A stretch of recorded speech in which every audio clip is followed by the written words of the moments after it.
Hello everybody, welcome back to another episode of Decoding the Unknown. As always, I am your decoder, Simon. What happens here on this channel, on this podcast? One of my writers, thank you, Ilza, has written me a script, The Real Atlantis.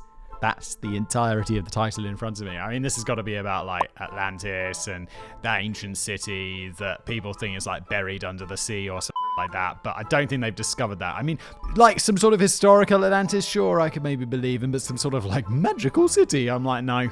No. Well, let's learn about the history of it today, shall we? If you like this channel, if you like what we do here, kind of, you know, mysteries, urban legends, the unknown, cryptids, all of that stuff, with a little bit of a skeptical tone from yours truly, please consider subscribing to this channel. It means a lot. Or subscribing to this podcast, indeed. Share it with a friend. That's a nice thing to do, isn't it? Leave a review. All of that good stuff. Plugs over. Let's jump in. I've never read this before. That's the format of the show, by the way. We're all going to learn something together. Let's go.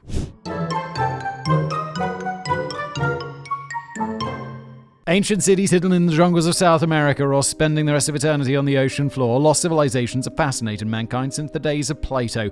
Spanish gold, precious stones, and priceless sculptures keep treasure hunters funded, if the movies are to be believed, and every discovery of a pottery shard or the ruins of a temple is making an archaeologist. It's not that hard to say, is it? Dream come true while causing endless delays for commuters and construction crews who really just want to finish that highway that they've been working on for the last 10 years. Yeah, I hear this, like, nothing is worse for like a construction company. They're like, yeah, finally we're getting started on this house. And it's like, oh no, we've uncovered a pottery shard. Come on. And then the archaeologists come in, they dig it up, and it's like 5 years later you can finally build your house or something. I'll just be like, don't close your eyes when digging. Close your eyes! You see nothing! So if your eyes aren't already closed, let them flutter closed now. The dream of utopian cities filled with advanced technology and superior beings have been with us for centuries. However, as the new world lost its shine and the world just became smaller, undiscovered lands and civilizations became harder to find. It's like that brilliant movie, The Truman Show. Oh, and in case I don't see you, good afternoon, good evening, and good night. Where he's like, they're asking, and he's trapped in this, everyone knows what The Truman Show is, right? But it's Jim Carrey's character, and he's trapped in a bubble, and it's a reality TV show, and he thinks like he never leaves the island. And the teacher asks him, what do you want to be when you grow up, Truman? He says, I want to be an explorer. The teacher just pulls down a map of the world, and it's like, too late! It's all been discovered! And it really has. Instead, mankind turned to the stars to find their ideal civilization on planets yet to be discovered. But give the Enterprise a chance, they'll get there. No, they won't. It's not real. Or a past so distant, any trace of its existence has long since disappeared. One such place is the fabled lost city of Atlantis.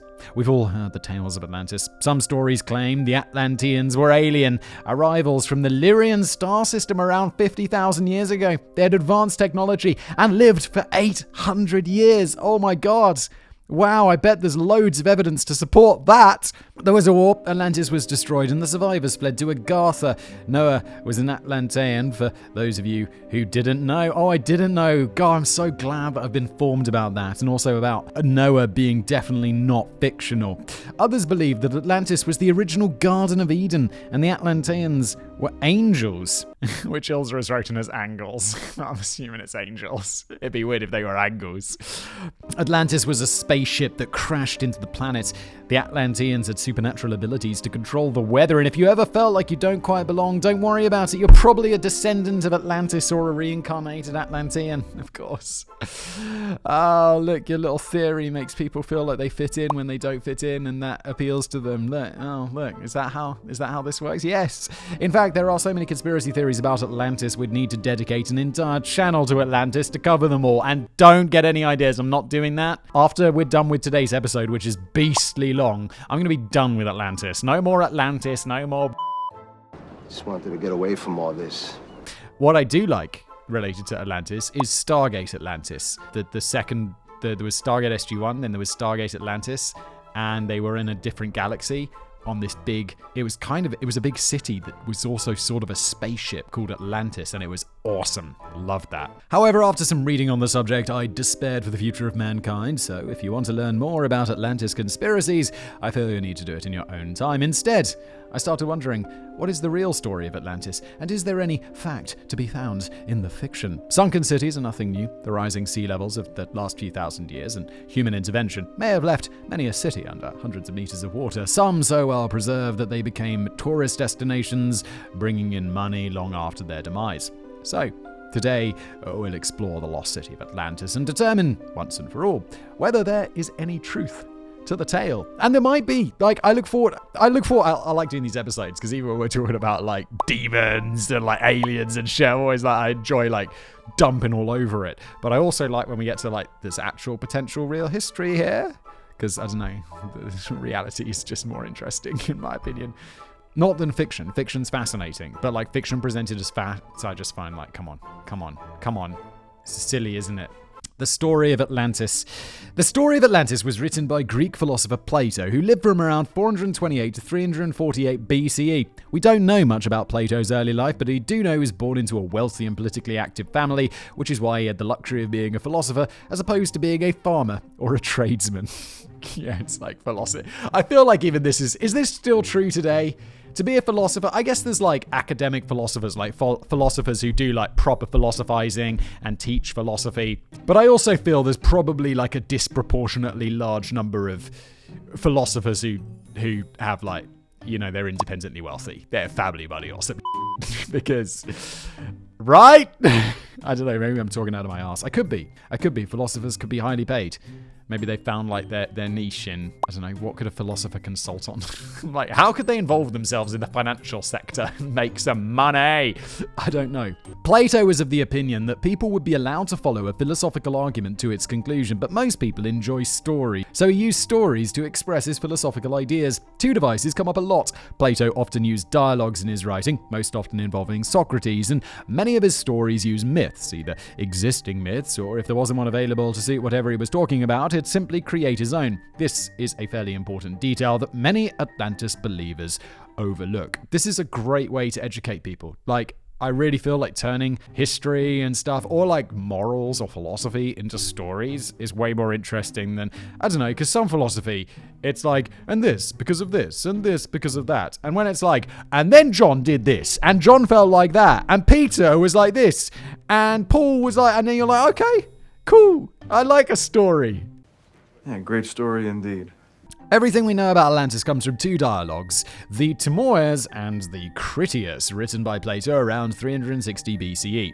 Most scholars agree it was supposed to be a trilogy, but the final dialogue was never written. Why it wasn't finished is a mystery. The dialogues are presented as a conversation between four people: Socrates, a philosopher of note, Timaeus, Critias, and Hermocrates, a general from Syracuse. And I'm sorry, I know, all the philosophy people are like, oh, Simon, first you say that we don't have jobs, and now you mispronounce everything. I'm so sorry. At least we're talking about it. It's doubtful this conversation ever happened, so the dialogues are fiction, but all the participants, except for Timaeus, were real people. Is the one that I really don't know how to pronounce. Timaeus is the one that is most needed to be pronounced. Brilliant. It's entirely possible that Timaeus was real, but there doesn't seem to be any record of him. Critias was related to Plato, but he had a bit of a sordid history. He was the ringleader of the 30 Tyrants, a pro-Spartan group that took control of Athens after Sparta defeated Athens in the Peloponnesian War in 404 BCE. I'm not going to go into detail about this. Good. It'd be like, and now we're going to talk about the Peloponnesian War for half an hour. No, not why we're here. Get to Atlantis. So it's just suffice today that they were called the 30 Tyrants for a reason. In 403 BCE, Critias was killed. The fact that Critias, a statesman with great potential who was corrupted by greed and finally killed in an uprising, tells the story of Atlantis is definitely not a coincidence. Yes, because Plato is using stories to get his point across. Doesn't mean the stories are real. I don't think anybody would believe this story. According to the dialogues, the story of Atlantis was told to Solon, an Athenian statesman and poet, by Egyptian priests in Sais during his visit to Egypt. Solon then passed the story to Dropides, the great-grandfather of Critias, and Simon is totally lost. I'm like, okay, so the story's getting passed around. And the story was passed from one generation until Critias shared the story in the dialogue written by Plato. So it was a story that was passed down generation to generation, then that Plato possibly made up. Okay, look, this isn't real, guys. Solon was a real person, however, none of his surviving works mention Atlantis. Critias insists a few times that the story he's about to tell is completely true, and many Atlantis believers claim the story is true because Plato said it was. However, Plato said no such thing. The character, Critias, was the one who said it. And he's a character! The tale begins with Solon's visit to Egypt, where the priests inform him that the Greeks know very little about their own history and have long forgotten one of the most remarkable events, the Athenian defeat of the Empire of Atlantis around 9,000 years before. Beyond the Pillars of Hercules, out in the Atlantic Ocean, was an island the size of Libya and Asia combined. When the gods divided the earth among them, Poseidon was given the island of Atlantis. The idea was that the gods would mold and guide mankind, but we all know how that turned out. Anyway, Poseidon fell in love with a mortal woman, Clito, and the two had 5 pairs of twin sons. Oh my god, what a nightmare.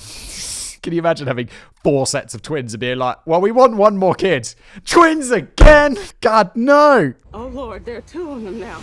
In order to make the hill that was home to Clito secure and to keep herself, Poseidon created a separate island by breaking off the hill from the rest of the incredibly large island, creating concentric circles of sea and land around this acropolis. Since boat building and sailing was not a thing yet, these channels were impassable for the time being anyway. Eventually, the citizens of Atlantis would build bridges and roads as well as channels to allow ships from the Great Atlantic to reach the center islands, but I'm guessing by then Clito wasn't around to need protection anymore.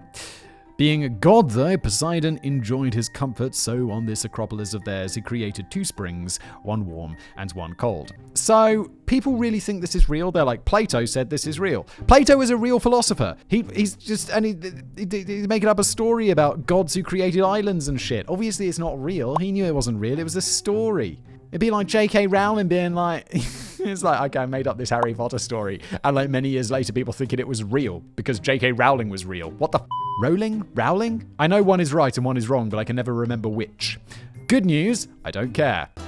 Nobody cares.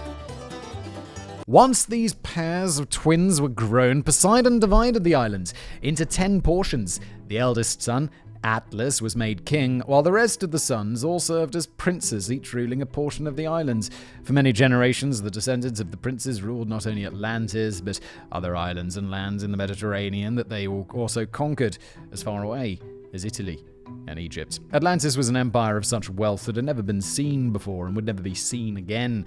The island was fruitful, providing everything the inhabitants needed: food, perfumes, timber, precious metals. Everything one needs. Timber, yes. But how could I live without my perfume? How could I live without my precious metals? Among them, a metal called auricalicum, or mountain copper, a metal that couldn't be mined anywhere else. The island was also able to support an abundance of rare and exotic wildlife, even herds of elephants. The ancient world really had a thing for elephants. Of course, all of these resources meant that they were a mercantile power to be reckoned with. On top of all of that, just to make sure that no one came to mess with their bounty, they had a well-trained and well-equipped army. The city was breathtaking to behold.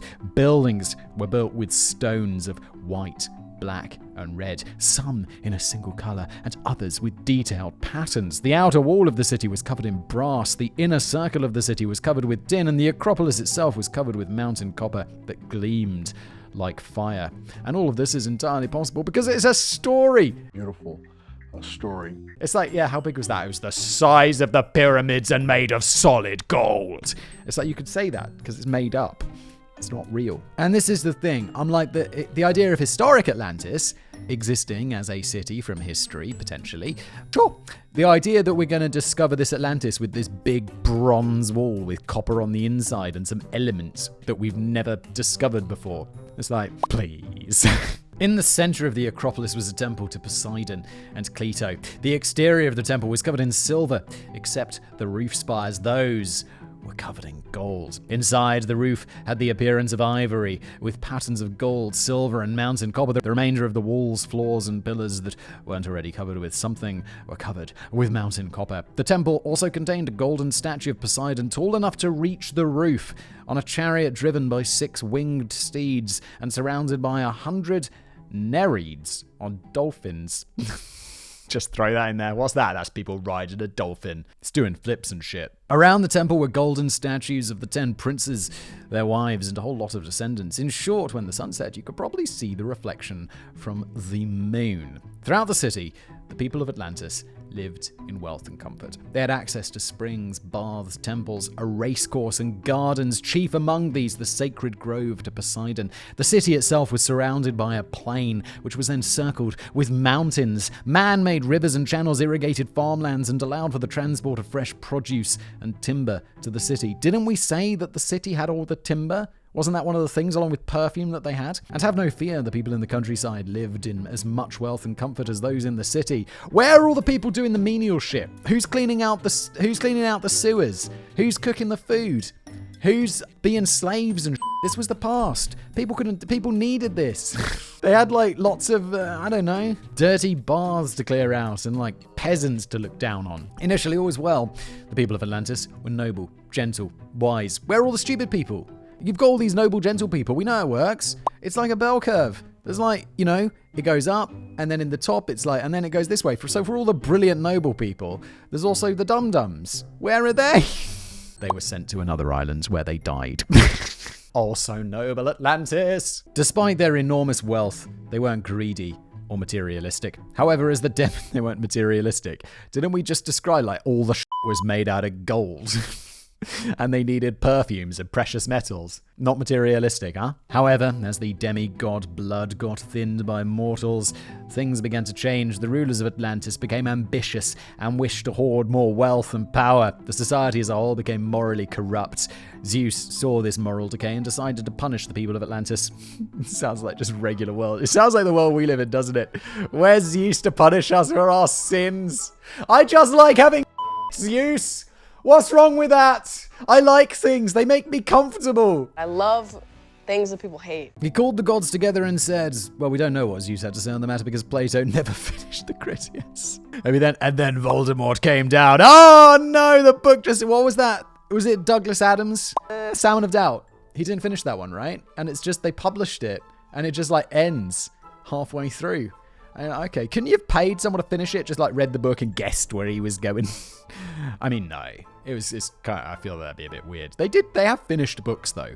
People have had books finished by, or series finished by other authors, right? I want to say there's that giant fantasy series that was finished by someone else.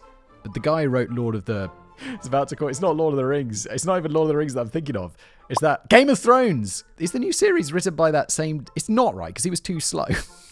I don't even know his name. Who cares? Let's move on. Everyone already hates me for hating Game of Thrones. I don't hate Game of Thrones. I just don't find it interesting. Oh my god. However, Plato did give us an outline of the story of Timaeus, so we know that the city of Atlantis was trying to conquer all of the Mediterranean. However, the city-state of Athens rose up against Atlantis. Fighting alone, without allies, Athens single-handedly defeated the mighty empire of Atlantis, freeing the people already conquered and enslaved. Following the victory, earthquakes and floods struck, and mighty warriors of Athens disappeared into the earth, and the glorious empire of Atlantis sank beneath the waves. I'm guessing Zeus had something to do with that. Zeus was pissed. Atlantis in antiquity.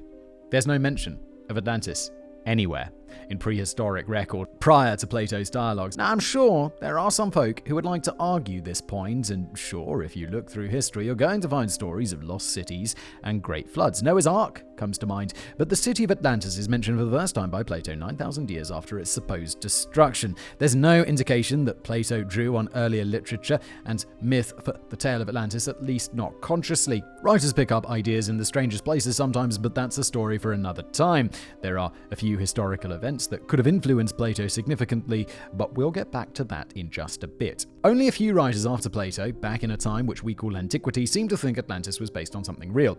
A few mention islands that existed at some point. Aristotle mentions Antilia. Marcellus mentions an island dedicated to Poseidon. Some writers refer to this as Poseidonis. Very original, I know. Diodorus Siculus claimed that the Phoenicians and the Etruscans were aware of a big island just outside the Pillars of Hercules that was very lush and fruitful with mountains, rivers, and forests. Now, you see, this is what I'm talking about. This is where it gets close to being like, okay, so lots of people talk about some big island somewhere. Maybe this island could literally be, I don't know, it'd be like just some island that was a bit mysterious back in the day because it wasn't attached to the mainland. It could be like, I don't know, recently went to Crete, which is like off the south coast of Greece. Maybe they just hadn't got out that far and they were like, whoa. And then someone went out there and they tried to find it and they're like, disappeared. And it's like, did you use your compass correctly? What's a compass? You know, this kind of According to Pliny the Elder, who seems to have had an opinion on everything, this island was located 12,000 kilometers, that's 7,400 miles from Cadiz. That's a really long way, especially in the ancient world, where they were like, world is small. Crantor was a philosopher in Plato's Academy who wrote a commentary on Timaeus and believed the story was true and claimed to have seen the pillars in Egypt that contained the story of Atlantis, and Greek biographer Plutarch pointed out that Solon was a real person and he originally intended to document the story after it was told to him and just never got around to it. Apparently Solon had spent time with Xenophus of Heliopolis and Sonkis of Sais, two learned priests in Egypt, and heard the story from them. The Greek festival of Pallas Athene or Panathenia celebrates the goddess for saving the city from the nation of Poseidon. Apparently, this cult had been around since at least 125 years before Plato, so the story was already doing the rounds by the time he came along. However, this island is not called Atlantis. There are a few more examples, but the theme remains fairly similar, and while sources range from the Phoenicians to the Druids, it doesn't appear that anyone hopped on a boat to go and find this elusive island. The story pops up here and there from antiquity, but for the most part, no one seemed to consider Atlantis to have been a real place. During the Renaissance, both Francis Bacon and Thomas More drew some inspiration from Plato's tale of Atlantis for their own writing, describing utopian societies in the New World, New Atlantis and Utopia, but neither claimed the tale of Atlantis was true. So, if the rise of the past, from Plato all the way through to the Renaissance, which was a long time later, considered the story of Atlantis to be only that, a story, where does our current idea of Atlantis come from? Well, Simon, I'm glad you asked.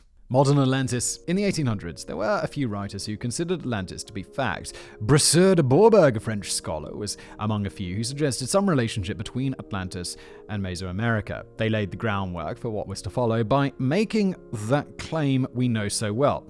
It was impossible that the native peoples of Mexico and the Americas were responsible for the beautiful art and the impressive architecture dotting the landscape. Ah, yes, the classic. I was going to say kind of, but no, just straight racist. Like, they couldn't have possibly done that. They're so backwards, and now we must civilize them. Instead, it made far more sense that these places were colonies of Atlantis, apparently creating a fictional city and ascribing all the art, architecture, and rich mythology of the region to a people that never existed made more sense than just accepting that it was created by, you know, the non-white, non-European, non-Christian people that lived there. How? How can they do this? They have obviously smaller brains. Ah, the past, everybody. However, the idea of Atlantis that we have today really got started with one man, and that was Ignatius Donnelly. In 1882, Ignatius, sick name, by the way. Donnelly, I mean not the Donnelly part, but Ignatius? That's pretty badass. A Philadelphia lawyer turned politician published his masterpiece, Atlantis, the Antediluvian World. Donnelly was of the opinion that Atlantis had been a real place, not just a myth, and Atlantis' Neolithic culture was the origin of all ancient civilizations. Of course, only a few select nations in the world were descended of this mighty Atlantis. Donnelly used a lot of proof for this hypothesis. He claimed that Egyptian and Peruvian mythology was the original religion of Atlantis. He claimed that shared traits in various cultures and the fact that many cultures around the world have similar stories regarding floods and earthquakes could only mean that they share the same ancestral memories. Or, I don't know, I'm pretty sure that floods happen in more than one place. and earthquakes as well. Of course, it could just be that every place with a river, a dam, or a sea settled on a tectonic plate may have experienced flooding or earthquakes. Exactly, but that would be a boring explanation. The immigrants from Atlantis spread over Europe, Africa, and the Americas. The first Atlantean colony was probably Egypt, and the Phoenician alphabet, the precursor to most European alphabets, was itself derived from the Atlantis alphabet. Mate, do you have any proof of this, or are you just rambling on about some, like, this is like historians in the past, but just make shit up and embellish, and it's like, okay, you got any sources for that? You're just like writing what comes, you sit down at your desk and you're like, you know what I could do? I could research, but that sounds like it's going to take more than an hour. I'm just going to sit down and write what comes to my mind. Just speculate the past. It was the worst. I bet people can't wait to read my memoirs. There's about 240 more pages of this, but I'm sure you get the idea. Yes, Ilza, we definitely do. Of course, once Donnelly started spouting his theories, many decided to jump on the bandwagon and start spreading their own theories, probably because his book was selling so well. It's like, oh, dude, this guy over in Philadelphia, he wrote this book and it's popping off. It's all these lies that he made up about Atlantis. He was just like speculating about some said it was real, sold that book, and now he's rich. You know what we should do? Continue with this. Make our own book. Sell that. It's hot. It's hot right now. One of these was Madame Blavatsky. If the episode on Agatha is out, which I recently recorded, so I've definitely recorded it before this, so probably. You'll recognize the name. Blavatsky was the founder of the Theosophical, that is a word I know, not sure why I'm struggling so much there, society, and wrote a book of her own, Secret Doctrine, where she added some esotericism. What is with me today? Esotericism? That's right? And spiritualism to Donnelly's crackpot ideas. So she cracked the crackpot, we could say. She depicted the Atlanteans as heroes, which, if you read Plato's version of the story, is the exact opposite of what they actually were. They were the enemies of Greece and morally corrupt. Blavatsky claimed that the Atlanteans were the fourth root race, the Lemurians being the third, and were the ancestors of the fifth race and most superior of races. Yes, you know where this is going, the Aryan race. Oh, I didn't know where it was going.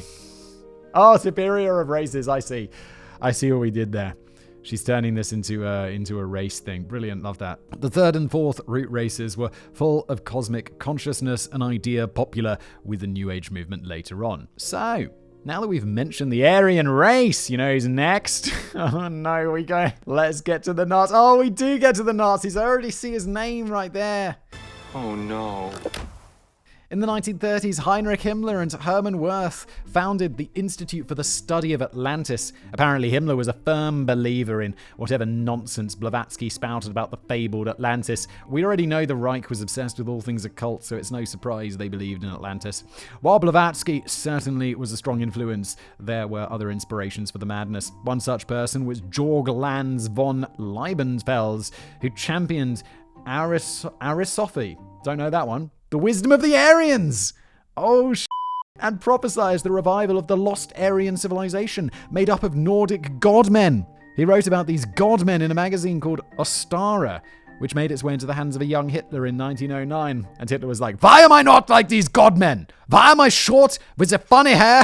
I wish I was more Aryan. Which is weird that Hitler did not look very Aryan, right?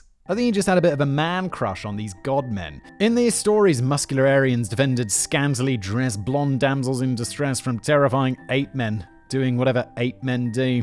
In the early 20th century, the Nazi Party needed some way to establish their own superiority to justify what they were doing. They decided that rooting themselves in ancient mythology of superior beings was the best plan, so they went about shamelessly appropriating any and every myth to help them in this quest. In order to prove the Aryan myth is true and the Aryan race is superior, they needed to find the true history and peoples of the original Atlantis.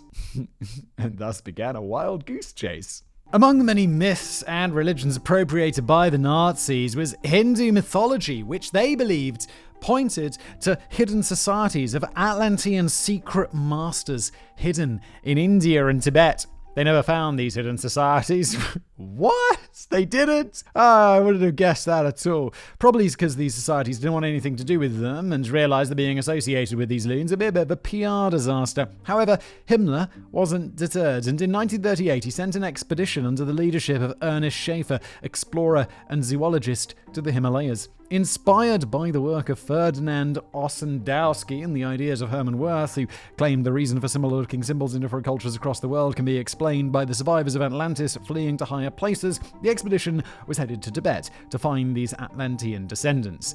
After some highly scientific research involving measuring people's heads and comparing facial features to a list of Aryan features, they came to the conclusions that the Tibetans were the descendants of Atlantis. Oh my god, how real? How real is that? Because we all know that, like, determining Aryanness by measuring facial features is very, very legitimate. What are we talking about? Anyways. Whether the scientists involved really believed this, or whether they told Himmler whatever he wanted to hear so they could go back to actual science, we'll never know. Also, like, Himmler's this big scary Nazi guy, you'll be like, yeah, sure, Himmler. Yeah, no, definitely. Tibet, Atlantis. Can I flee yet? Can I flee? You still watch Can I Leave? Are these guards gonna shoot me? Himmler, upon learning this, came to the conclusion that the master race had become weaker due to inbreeding with the locals and needed to be purified. A rather terrifying thought in a Nazi, or rather terrifying thought in anybody, to be honest, but more terrifying when there's an apparatus behind making that happen. However, Tibet wasn't the only home of the Atlanteans. Another archaeologist, Edmund Kiss, believed in the world ice theory that claimed that the Earth collided with the moon at some point and that the cataclysm that followed destroyed Atlantis and led to an ice age. I mean, okay. Aren't you an archaeologist? Aren't you supposed to believe in, like, facts and evidence and stuff? Archaeology's a science. It's not just like, oh yeah, the moon crashed into the Earth. So, okay, sure, maybe that could have happened. Weren't the moon and the Earth, like, once together in, like, the history of the solar system? But then okay, fine. They could have crashed into each other, sure, theory. But then that destroyed Atlantis. Mate, do you have any idea how long apart those different time things could have been? From, like, Plato's Atlantis, whenever that was, to the moon and the Earth crashing into each other. We're talking about, these are really, really far apart time-wise. The Atlanteans, once again deciding that higher is better, fled to the Andes. And Tiwanaku in Bolivia was in fact Atlantis. Apparently Kiss's work was received very enthusiastically back home and published in party newspapers and youth publications. However, when World War II kicked off, his planned expedition to Bolivia to prove his theory was cancelled because, war.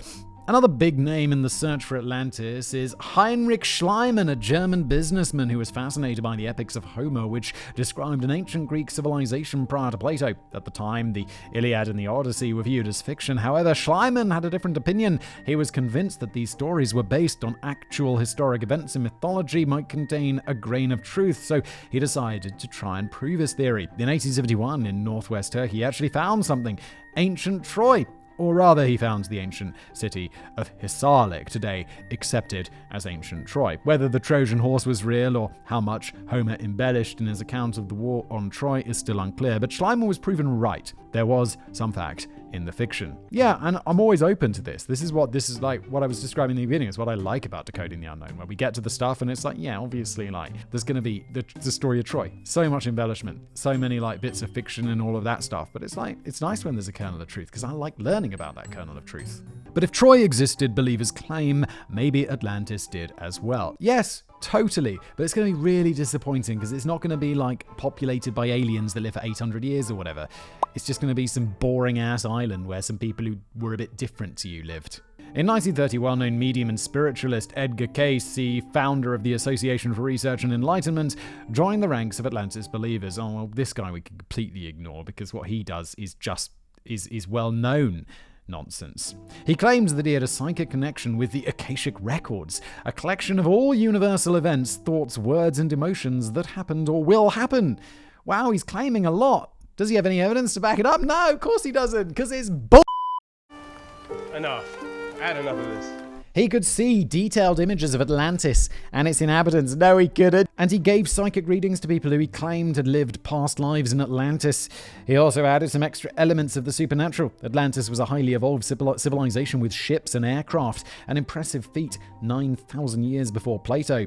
These craft were powered by an enigmatic energy crystal. However, instead of the Mediterranean, Casey claimed that Atlantis stretched all the way from the Gulf of Mexico to Gibraltar and was destroyed around 10,000 BCE in some catastrophic event. To this day, the Association for Research and Enlightenment is continuing the search for Atlantis and claims Bimini Road is part of Atlantis. The rest of the 20th century, and well into the 21st century, saw a library's worth of books, articles, and papers published on Atlantis, ranging from an attempt at pure science to supernatural explanation so fantastical that the authors should consider careers as fantasy novelists. They'll make a bloody fortune.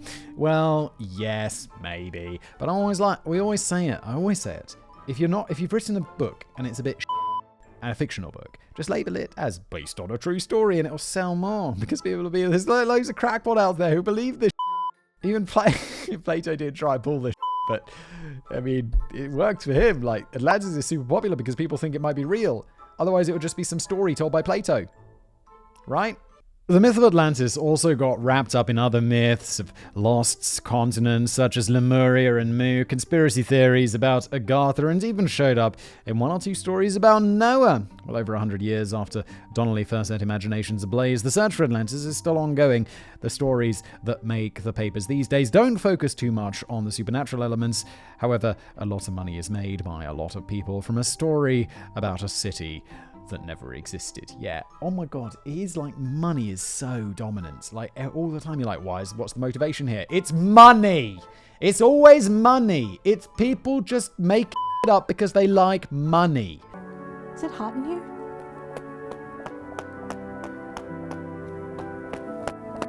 It's not that complicated. Or there's something wrong with their brain. Sometimes that happens. Where is Atlantis?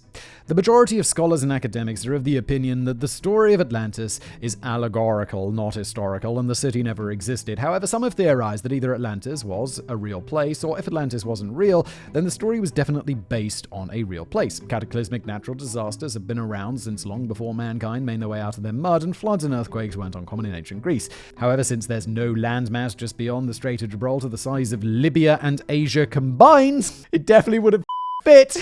Odds are, if Atlantis existed, it wasn't quite where Plato claimed it was. Also, island of Atlantis, or Atlantis, whatever, it's the size of Asia and Libya. Just throw Libya on there as well, why not? Libya's small compared to Asia. Asia's the big continent. The world of the ancient Greeks ended at the Pillars of Hercules. Everything beyond that was unknown. So, is the real Atlantis out there somewhere, or was the story of Atlantis based on events closer to home? Well, let's find out. Santorini. A popular theory that comes up repeatedly is the volcanic eruption on the island of Thera, better known today as Santorini. Some proponents claim that Santorini, or the nearby Crete, was Atlantis, but others lean more towards the idea that the eruption on Santorini inspired the story, but wasn't the actual Atlantis, since that's a fictional place. Seems totally reasonable. Didn't I theorize earlier, after my little holiday to Crete? I was like, maybe it was Crete! God, I'm such a big brain. Damn! Our story begins on the neighboring island of Crete. It was really nice. It was a really great holiday. Nice weather. Stayed in a nice little place. Ate some interesting food. The sea was nice. It was a nice little family holiday.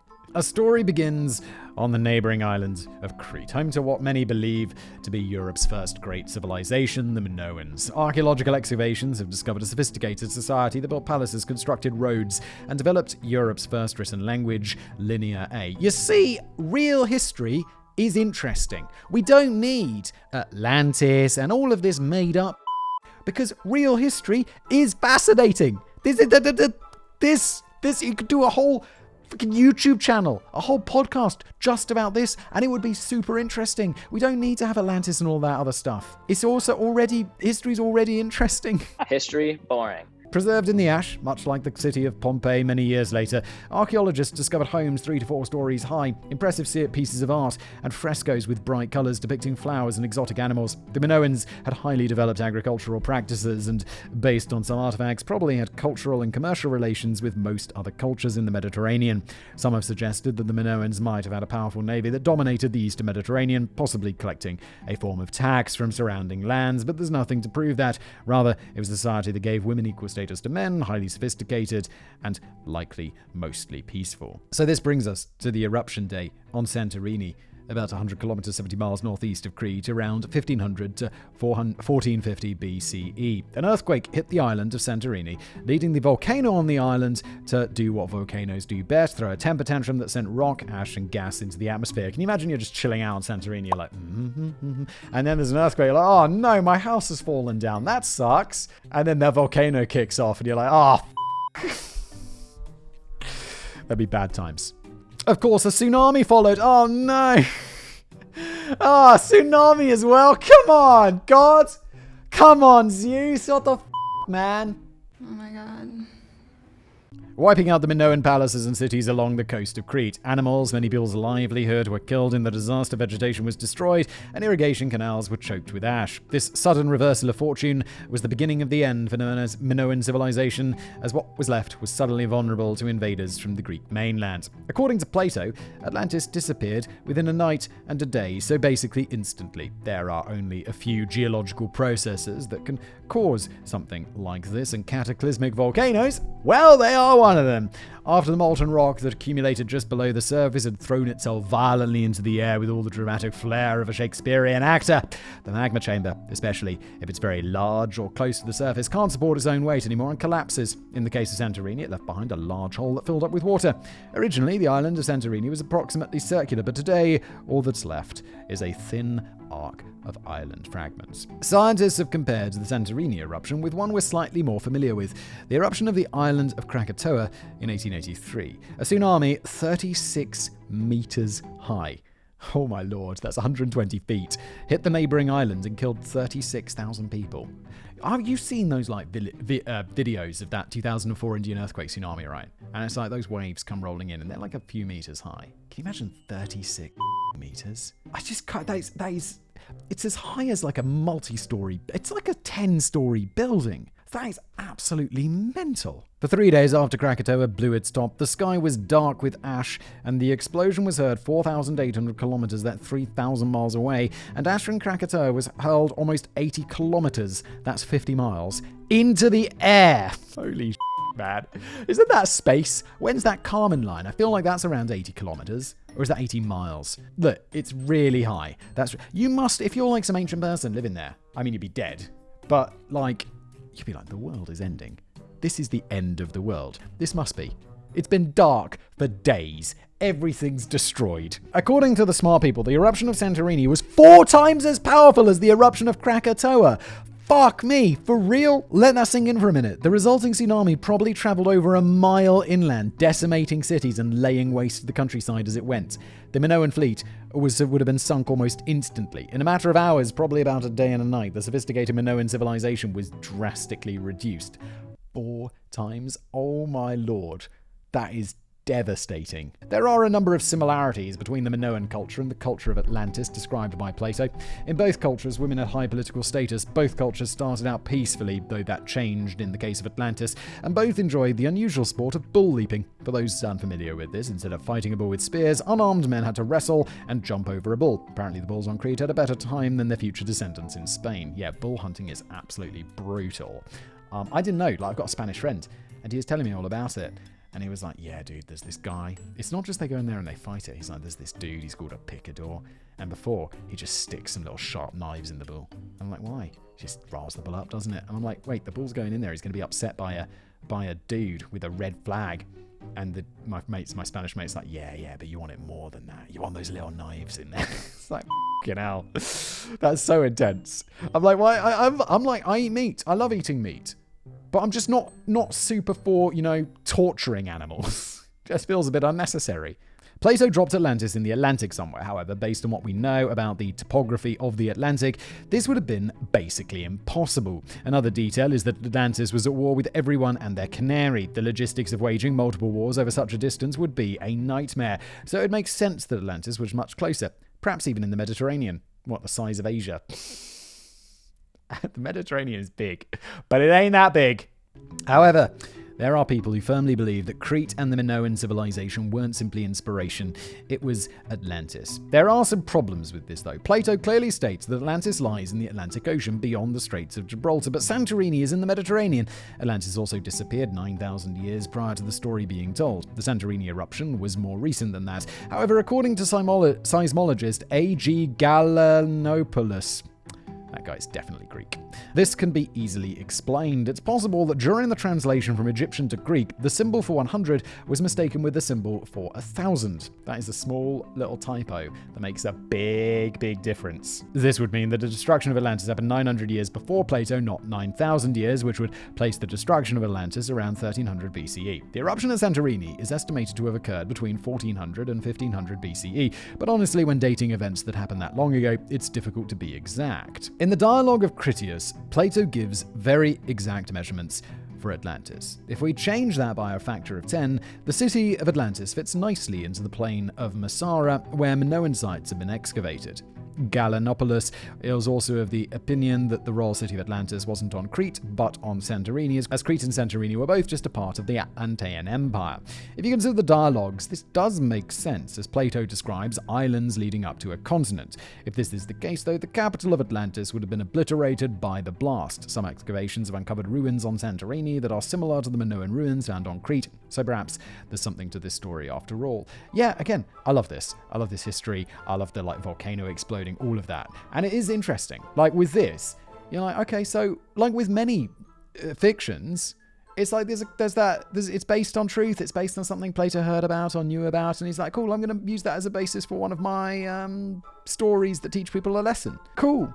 Why do we have to take it so serious? On top of the date and location not matching up to the tale of Atlantis, there are records that Pharaoh Amenhotep III sent an emissary to visit the cities surrounding Crete shortly after Santorini threw its fit that is supposed to have destroyed the area, but the emissary found the towns occupied. However, we know the Minoans survived the eruption. They were still around after that for a while, but in a much diminished capacity, so these reports agree with what we know. But if this was Plato's Atlantis, it should have been completely destroyed with no sign of civilization left. An eruption this size would have affected the entire Mediterranean to some degree. It probably made a pretty big impression on the people living through it. Things that make enough of an impression tend to live on in legends and tales told around campfires. Eventually, the legends could have reached Plato, who then based the city of Atlantis on what he might have considered a fable. To me, this seems like a pretty reasonable conclusion. Today, Santorini is a tourist hotspot and the picture of a Mediterranean paradise. Of course, the volcano is still active and had a minor eruption in 1956. Don't worry, you should be just fine. Oh my god, can you imagine if that shit blew up again? That would be mega disastrous. This is a disaster. For like the whole of southern Europe, possibly the whole of Europe, possibly the world. Like that Krakatoa was like, didn't it affect like a winter or something? And it was four times bigger than that? My lord.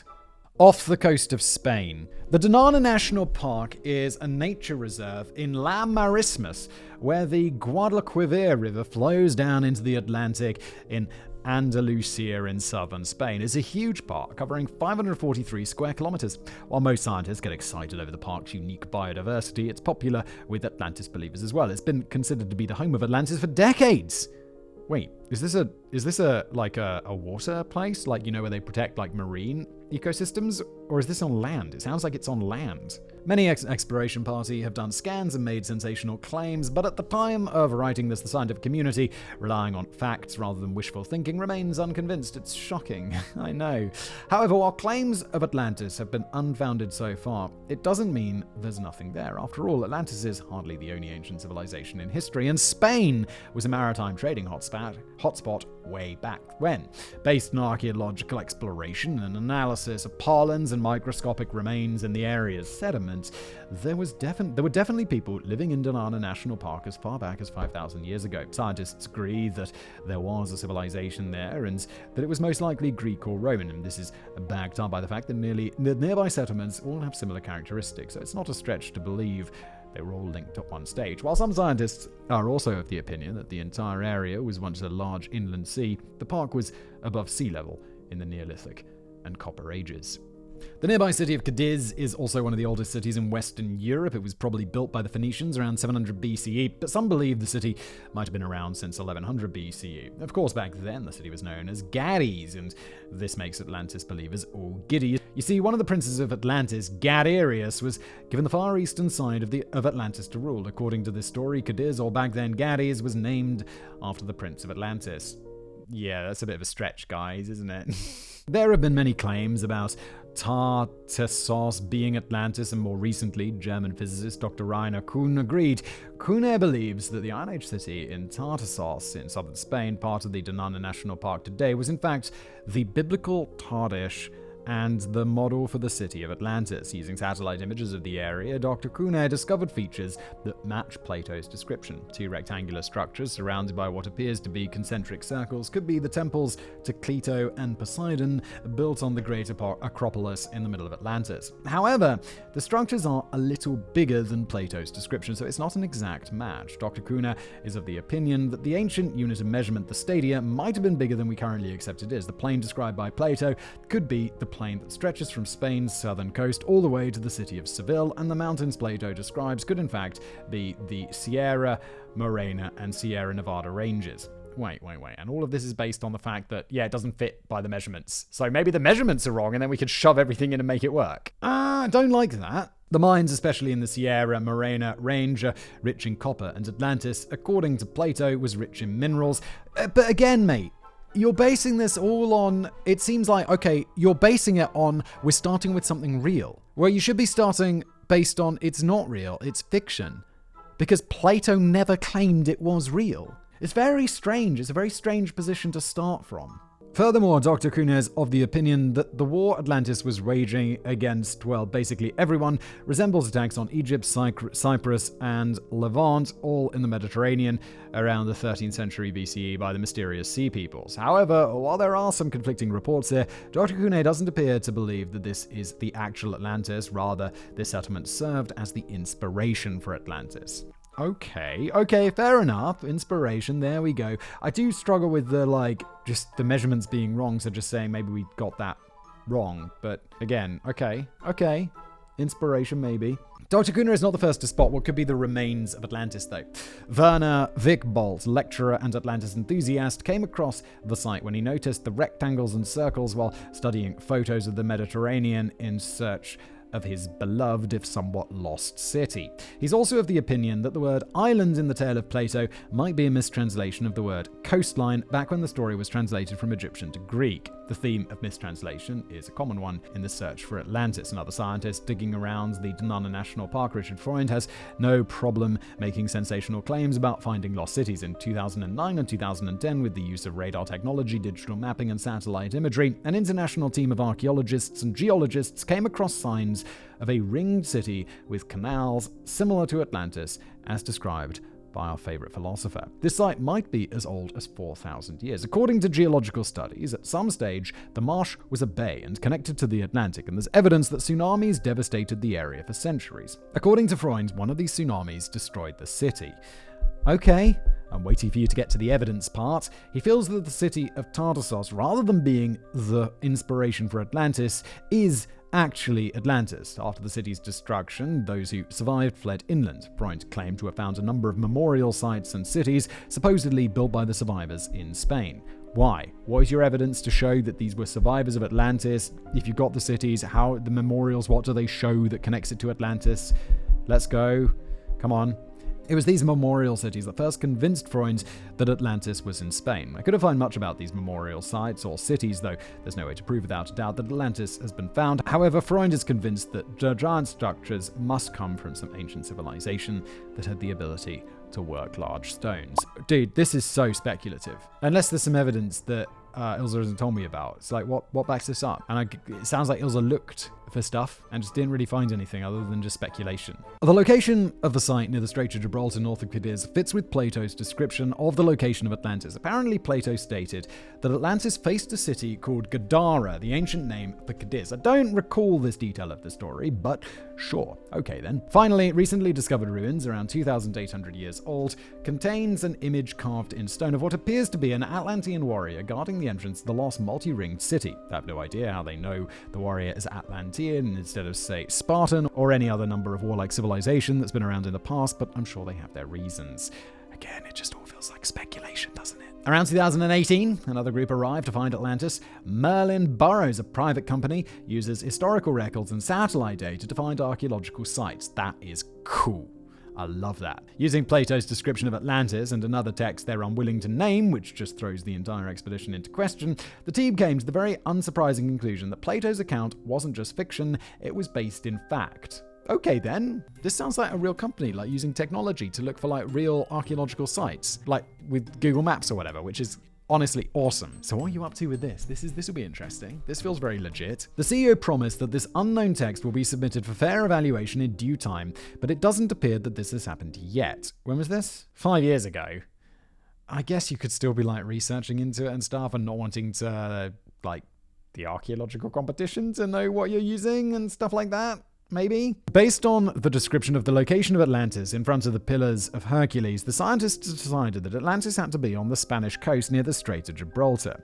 The site, spreading over 160 kilometers, 100 miles from the Atlantic to the Mediterranean, apparently saw its demise around 10,000 years ago at the end of the last ice age. According to the team, there were also signs of a tsunami powerful enough to wipe out a city as far as 96 kilometers, 60 miles inland, which is what happened to this particular city. I'm a bit skeptical about that. To my knowledge, mega tsunamis only travel about 20 kilometers, 12 miles inland, but maybe tsunamis were bigger back then. In the center of a line of coastal cities was a sea containing multiple islands, some of them man-made. The main complex consists of two distinct individual multi-island platforms, one offset from the other, so the view is unobstructed to all the surrounding islands. It's a completely unique configuration and nothing else in the world resembles it. Apparently, it also matches Plato's descriptions exactly. Once again, I don't recall seeing anything about offset islands, but maybe I missed that part too. I get the feeling else is like, yeah, they weren't in there. This is just stuff that people are... There's a lot of jamming in findings, like being like, yeah, and this fits because of this, right? Well, you're slamming that circle into that square hole. Using Landsat 5 and Landsat 8, which also provides information for Google Maps, the team claimed to have found structures. One structure could possibly be a sea wall. The team also found large circles they concluded were possibly the bases of ancient towers, ruins of what they claimed to be the Temple of Poseidon, as well as a greenish-blue patina covering some of the ruins, which according to laboratory analysis is a combination of metals. The team also collected samples of cement and sent it to a laboratory in Medina, Italy to get tested. According to the results, the samples were 10,000 and 12,000 years old, older than both the Roman and Greek civilizations and more advanced. According to Tim Akers, the head of research at Merlin Burroughs, the Atlanteans were so advanced they used metalwork and cement that had never been seen before, and the laboratory analysis supports the idea of advanced metallurgy and cement. However, not everyone is as excited about these finds. According to researcher Jose Villegas Robles, if the cement really is 10,000 to 12,000 years old, the samples would place the city in the Paleolithic and post-Paleolithic times, the time of hunter-gatherer societies, well before anyone thought to build cities and engage in agriculture, cattle breeding, and maritime trade. On top of that, Merlin Burroughs was unwilling to state which tests were used to test the cement, and instead of submitting their findings for peer review by fellow scientists, they skipped ahead and immediately announced their findings through a press release and started work on a documentary. This just feels like, it's academia. It's not, sure, start a documentary, but that's like asking me to take Ancient Aliens, History Channel, seriously. It's not a peer review academic thing, and that's what you should be doing if you're serious about this. You should be doing it at the same time. Sure, make a documentary, but you got to submit your scientific research and findings for outside review. It's part of the process of, discovery. I don't believe you. My opinion, it's not real. But it's not real, you know what I mean? Like, real. So once again, the idea of Tartessos influencing Plato and perhaps acting as the inspiration for Atlantis isn't out of the realm of possibility. However, in my humble opinion, Atlantis is not on the Spanish coast. Like in the earthquake wars, this isn't just a city, rather it's a combination of factors, but in my opinion, it's the most likely source for inspiration for Atlantis.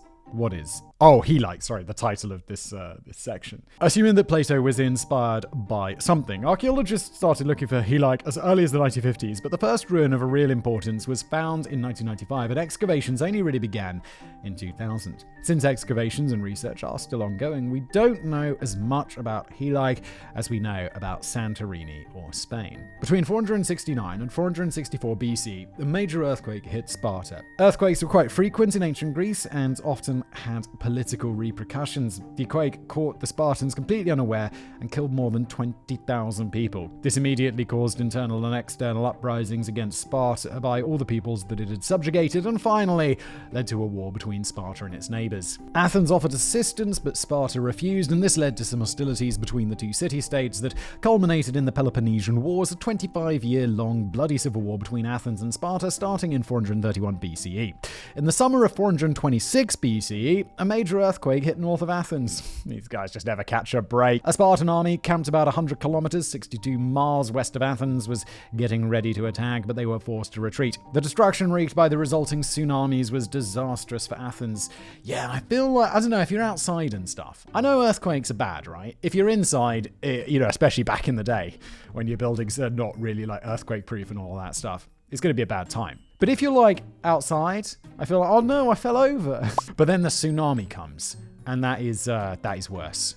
That doesn't seem like it's going to work out well for you.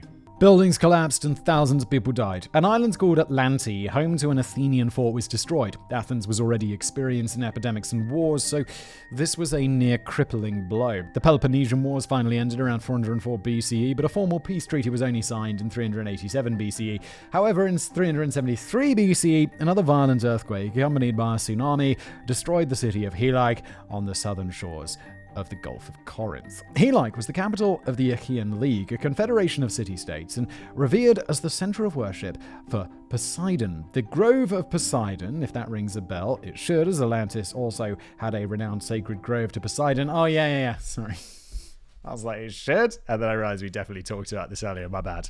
It was second only to the Oracle of Delphi when it came to sanctuaries. Heli was a flourishing city, and unlike some of its neighbors, yes, Athens and Sparta were looking at you, it was decided it was dedicated to promoting peace and harmony with its neighboring city-states.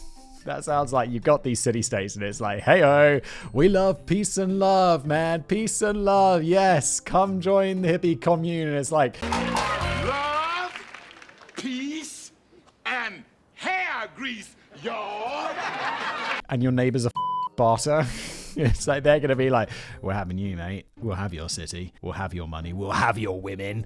And then, that's... no more peace and love, is there? So, in 373 BCE, a earthquake hit the city, destroying every building right down to its very foundations.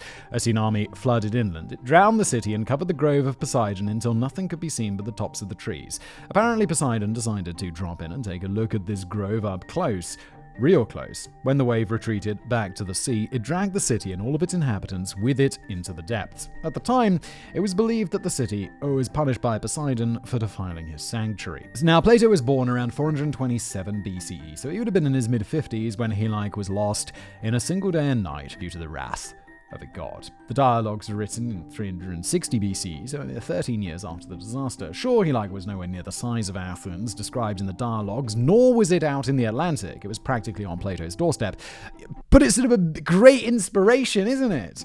However, if you combine the sinking of Heli with the war against Sparta, and you toss in an island fort called Atlantis a year after Plato was born, I think you have the seeds for the story of Atlantis. Exactly. And hasn't the history been more interesting? Haven't we had a good time learning about this? Some other locations.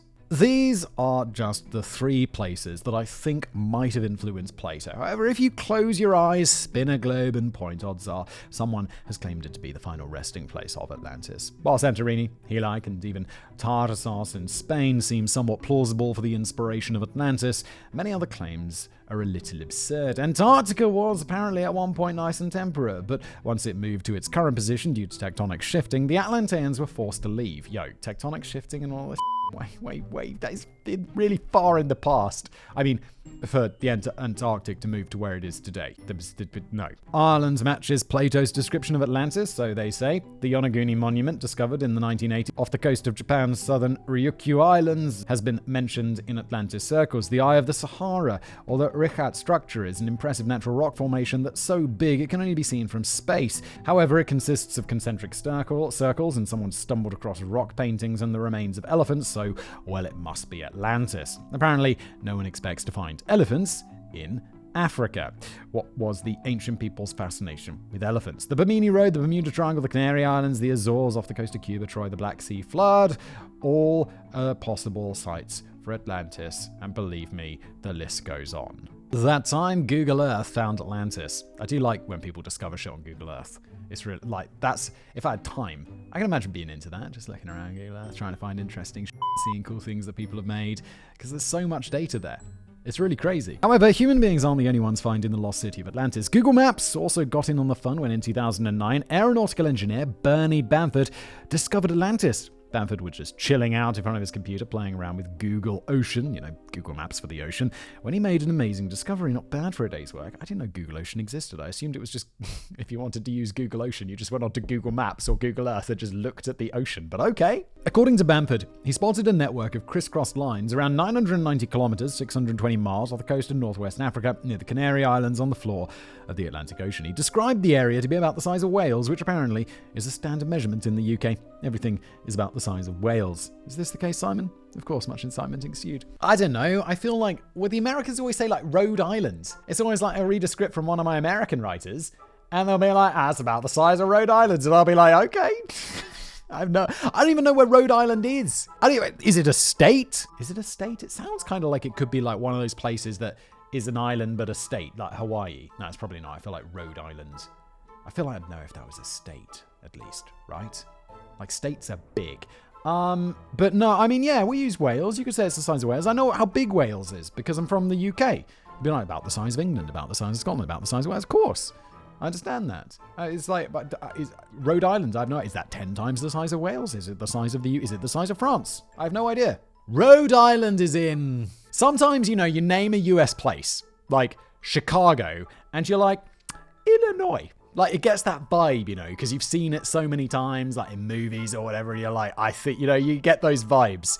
I want to say Rhode Island is in Connecticut. I couldn't point to Connecticut on a map, but it feels like they go together.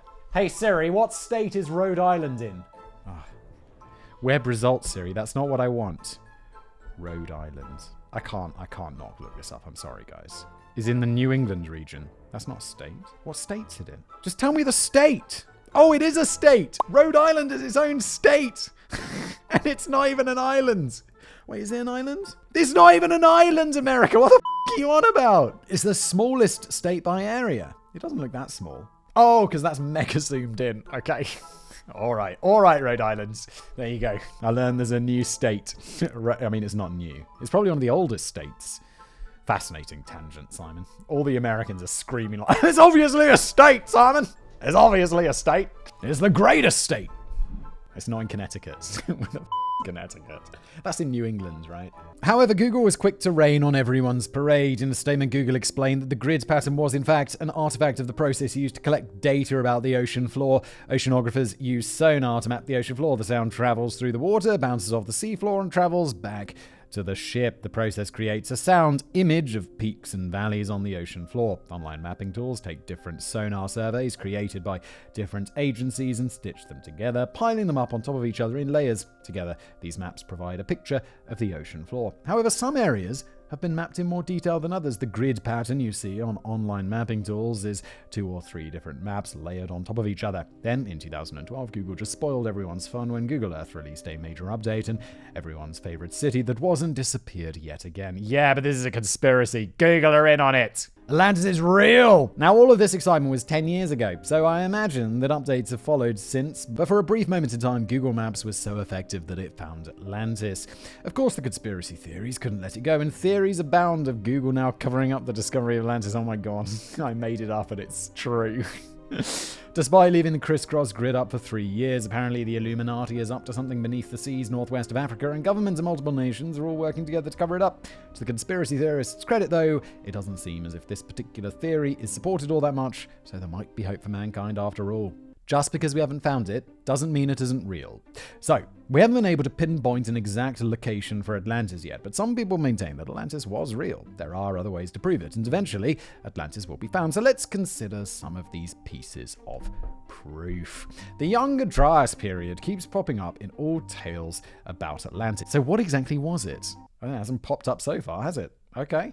I feel like, we're an hour and a bit into this. Has it been an hour yet? I think it's been like 10 minutes if we round up from 1 minute. We don't know what started the Younger Dryas. There's been a lot of theories, many involving comets, but we do know that for some reason, around 12,800 years ago, towards the end of the last ice age, something disastrous happened. Whatever this disaster was, it led to extreme cooling, especially in the northern hemisphere, returning some parts of the world to glacial conditions. Essentially, it pushed back the end of the ice age a little bit, then around 1,200 years later, another catastrophic thing happened. We don't know what this was either. This caused the meltwater pulse B. Once again, many theories blame comets or a massive solar flare. Regardless of the cause, the consequence was the melting of the remaining ice sheets around 11,600 years ago. That ended the Younger Dryas and raised sea levels around the globe. Many coastal settlements were covered in as much as 120 meters, that's 400 feet of water. From an evolutionary perspective, humans living around 11,700 years ago during the Younger Dryas period at the end of the last ice age would have been pretty much the same and anatomically and physiologically as we are now. In the history of the world, this is actually fairly recent, which might explain the number of myths dealing with the devastating floods found in every culture, the sinking of Atlantis, the Epic of Gilgamesh, the story of Noah's Ark, to name just a few. So, while there's no proof that Atlantis was among those coastal civilizations that were destroyed in this disaster, if Atlantis did exist, the meltwater pulse B event could explain how it managed to sink, perhaps not within a single night and day, but definitely in a fairly short period of time. This timeline of events matches up very roughly with Plato's Atlantis. Then there's the shipwreck. Look, I'll be honest, I get excited about your old shipwrecks probably because I'm a writer and lost treasure and shipwrecks tend to go hand in hand. Yeah, it's pretty cool, right? Discovering like old ships on the floor. I like that. In 2017, off the coast of Sicily, near the city of Gela, a new expedition to a 2,600-year-old shipwreck dating to around 600 BCE found 47 ingots of orichalcum, that rare alloy smelted on the island of Atlantis, and I'm also sure in other places as well. An earlier expedition back in 2015 recovered 39 ingots of the metal, as well as 2 Corinthian helmets. The ingots found on the shipwreck were made from zinc, charcoal, and copper. However, the orichalcum from Atlantis was apparently made of copper, gold, and silver. I'm fairly sure when I read the story, orichalcum was mountain copper mined in Atlantis, not an alloy of different metals, but I don't understand metallurgy, so I might be mistaken. Well, no, you don't mine. I guess you could mine. Can you mine alloys? Like stuff that's already mixed together? I guess it's possible. Is that possible? I guess that must be possible. But, okay. Either way, the metal found in the shipwreck had a red tone, which does match up to the description of mountain copper used to cover every surface of the temple to Poseidon and Clito that wasn't covered in gold, silver, or ivory. Orichalcum was described as gleaming like fire, so at least we got that one detail right. Now, a big criticism of the story of Atlantis, according to smart people, is the idea of an entire continent simply going missing. Many are of the firm opinion that something like this isn't possible. Well, you might be wrong. Cities go missing all the time, and continents can and have gone missing as well. They'd have to be small continents, though. I feel this would be a really long time ago. I don't feel like a continent has gone missing in modern history, like in the last thousands of years, tens of thousands of years, right? Like islands, sure. Big islands, yeah. Continents? Like, if Australia disappeared, you'd be like, where's Australia? What to Australia? It'd be like a major world-ending disaster if Australia disappeared. Not because, like, we'd miss Australia particularly. I'm sure. Nothing against Australia. It's great. But, like, whatever wiped it out would be, like, if an asteroid hit Australia and just sunk it, the Earth is fucked, right? Because that's a big asteroid. Admittedly, not in a single day and night, but if we consider Atlantis being inspired by something that happened rather than a literal city that sank, we don't need to rely on a single day and night for the Great Vanishing to occur. In the time our planet has been hurtling around the sun, not just one, but multiple continents have gone missing. So how exactly do you lose a continent? In the case of Greater Adria, I'm picturing it as a sibling rivalry gone very wrong. Around 140 million years ago, yeah, a really, really long time ago. This is pre-humans. Greater, right? Humans are what? Yeah, no, this is way, what am I talking about? That's like tens of thousands. 70,000 years? Not millions. Dinosaurs were like 17 million years ago. So obviously we're goddamn Siren, you small brain sometimes. Sometimes you get those, it's like you've read it 1,000 times, like about, how long ago things were. But it's such vast periods of times that it's almost hard to comprehend, so you kind of forget where they go on the scale. But like I said, it's been a really long time since continents disappeared. Look, Greater Adria and Europe began to collide. Greater Adria sadly lost the match and in the process got bulldozed by Europe and finally sank beneath what is today Italy, Greece, and the Baltics. Apparently, colonialism is older than we realize. Geological colonialism. Geologist Douwe van Hinsbergen published his research in the Journal of Gondwana Research, claiming that Greater Adria is roughly the size and shape of Greenland. Of course, Greater Adria isn't the only continent to go missing. 2 other continents we've lost are Zealandia, of which only the islands of New Zealand and New Caledonia remain, and Mauritius, a lost continent under the island of Mauritius, that possibly made up part of Madagascar and India. Analysis of ancient rock suggests that almost all of Earth's earliest continents have disappeared by now, so sorry, skeptics, but it's entirely possible for a continent to sink. Yes, of course it is. But like 100 million years ago, and over millions of years. Millions. Millions? That's our favorite number. Finally, many people also use the reference to an advanced civilization to say that Atlantis wasn't real. However, the idea of a society that was technologically advanced for its day is not that far-fetched. Yeah, I mean, the Mesoamerican cultures and stuff, they had all sorts of cool stuff. I mean, nothing compared to what we've got today, obviously. But obviously, before we all talk to each other, technology developed at different paces. I mean, you can look at some tribes and stuff today that are isolated, and it's like, well, they don't have mobile phones and all that shit, do they? It's like, obviously, there are, different levels of development. Now it's all evened out because of globalization, but it wasn't always like that. Ancient peoples were often far more advanced than we give them credit for. Now, I'm not talking about precise machinery building the city or technology that appears advanced according to today's standards, but consider something like the aqueducts of Rome, the pyramids of Egypt, the Baghdad Battery. The Baghdad Battery was probably just a lucky accident, in my opinion. Did we make a video about that? I made a video about it somewhere, and I'm like, this wasn't a battery. It was just some axe. I don't think they intended to do that. Or the Antikythera mechanism, which is real and intended and crazy. A device dating about 2,000 years that was used to precisely determine the position of planets and stars for navigation. I've done a video about that somewhere, and it's awesome. Our ancestors knew more about technology than we sometimes realize. So while Atlantis didn't have flying machines, a society that appears advanced when compared to their neighbors isn't entirely impossible. Why Atlantis probably wasn't real. As romantic as the idea of Atlantis is, it wasn't real. I'm sorry to break this to you, but there's more proof that Atlantis never existed than proof that it was real.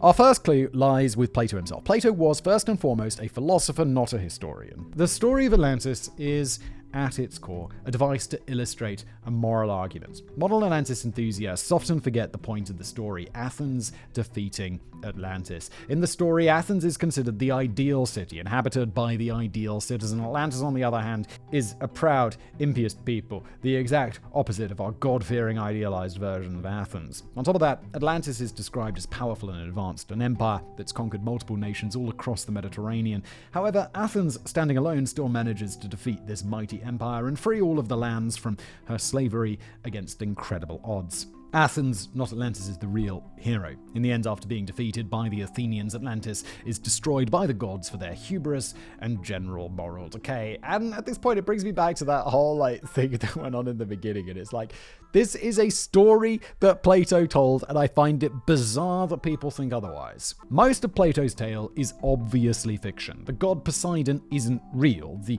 exact conversation penned down in the dialogues probably didn't happen. Even one of the participants in the dialogue wasn't a real person.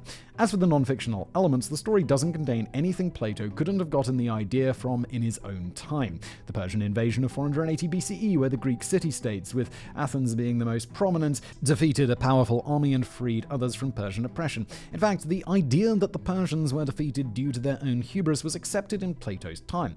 Then there was the earthquake and tsunami that shook Greece and destroyed the city of Halike in 373 BC. The city plan of Athens shares shares some similarities with Babylon, and rather advanced harbor works were happening in Syracuse. According to one classical scholar, Rodney Castleton, the government and political setup of Atlantis is very similar to Syracuse in Sicily, which Plato visited. However, his experience in Syracuse wasn't great. Plato and the ruling tyrant didn't get along, so it's not surprising that Plato would use it to model the aggressor in his tale. Yeah, look, Plato's pulling all of these elements from his own time and knowledge and experience and making a fictional story from them. This sounds familiar, like other people who write fiction. It's not history. The reference to Mount Copper or Orichalcum is the only thing that Plato probably made up. If you take the time to read the actual story, many of the Atlantis theories do not hold up. Atlantis was sophisticated and powerful, yes, but Plato doesn't describe any technology that wasn't around in his day. Plato places his story in the Greek equivalent of once upon a time in a galaxy far away, 9,000 years in the past and beyond the Pillars of Hercules, so well beyond the familiar Hellenic world of his time. This means the story takes place thousands of years before Athens was even founded. No empire or army existed yet. By placing events so far in a past that can't exactly be either proven or disproven, Plato is creating a separate reality. Referring to Solon, a well-known historical figure in Plato's day, lends a little more credibility to his story. The fact that Solon heard the story in Egypt, a place with an even longer historical memory than Greece and considered to possess all kinds of arcane knowledge already forgotten by outsiders, adds an extra layer of credibility. Plato is just creating a story that seems credible in order to get his message across. Plato also mentions that back in the days of Atlantis, the Atlantic was navigable. However, in Plato's day, the Atlantic had become inaccessible, so Atlantis is a faraway place that can never be reached. Finally, Atlantis isn't the only city destroyed. Athens, too, loses their warlike men who sink into the earth. Atlantis is punished for their wickedness, but what did the Athenians do wrong? Well, nothing. This is just a device that Plato uses to create a clear distinction between the mythical past, when a group of warriors could defeat an empire the size of Atlantis, and the here and now. By destroying both groups, the story is placed in a definite before time. Plato is creating a myth. Yes, he is, and he knew it, and he said it. The one and only original source for the story of Atlantis is the dialogues written by Plato 9,000 years after Atlantis' destruction. There's nothing to suggest that Plato was using pre-classical mythology or history for inspiration. Do you know what I call a highly advanced civilization conquering half the world, suddenly sinking into the ocean in a single day and night? Memorable. Somebody would have made a note of it somewhere, yet nothing like that has ever been found, and ancient Atlantis is not the only missing piece. There's no record of a prehistoric Athens 9,000 years before Plato. Greece is one very thoroughly excavated country.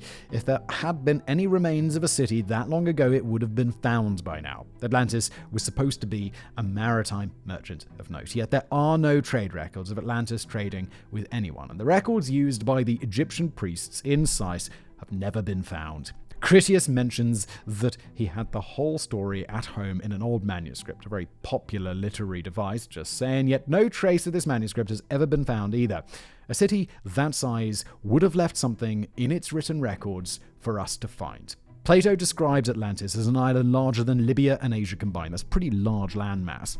As we've seen, continents can go missing. However, we found Greater Adria, so they don't go missing forever. There are also plate tectonics to consider. In before times, we only had one supercontinent, Pangaea, which then broke apart and separated. If you look at a map, you'll notice that the coasts of Africa and Europe line up pretty well with the coasts of North and South America. If there's an extra continent the size of Libya and Asia combined, where does it fit into this puzzle?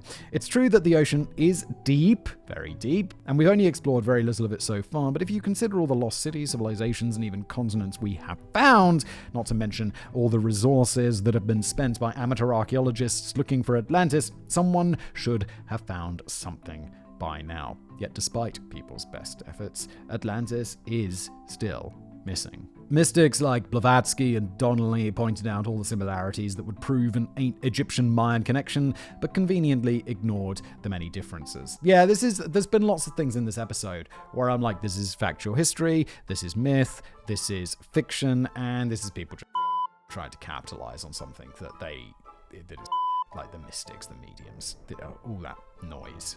That.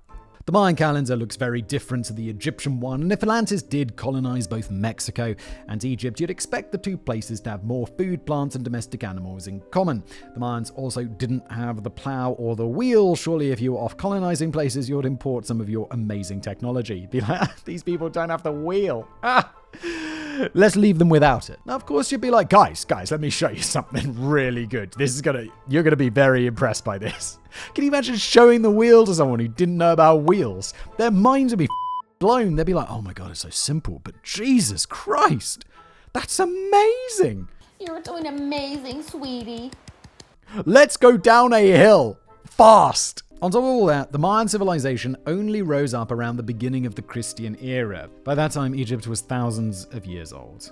Comparing languages doesn't help either. The sound combinations humans are capable of aren't infinite, so it's not surprising that different languages have similar sounding words that occasionally have a similar meaning. However, if two languages are related, they should have a large number of words with similar sounds and meanings, not just 2 or 3. Many Atlantis believers also claim that Old World languages have been found in the Americas. However, for some strange reason, they never say where exactly these finds were made, and if they do, and a proper investigation ensues, it usually turns out to be something completely different. At the end of the day, every single location discovered so far is an almost exact match, or in very optimistic cases, an exact match to Atlantis. However, in every instance, facts had to be adjusted or ignored in order for the discovery to fit.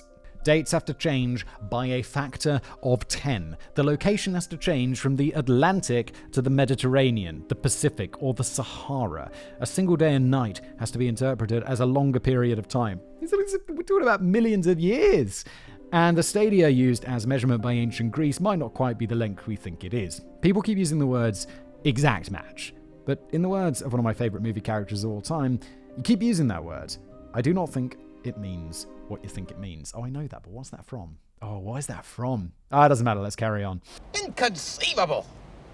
You keep using the word. I do not think it means what you think it means. Conclusion. It's entirely possible that the story of Atlantis was inspired by actual events. We've looked at quite a lot of possible events in historical record that could have been the inspiration, and anyone who's ever had to sit through a fishing tale knows that it's human nature to exaggerate. Every time the story is told, the fish, or in this case the catastrophic events, becomes bigger and bigger, until our fishermen single-handedly caught a small whale, and a large, highly sophisticated and technologically advanced society disappeared beneath the ocean waves in a mere night and day.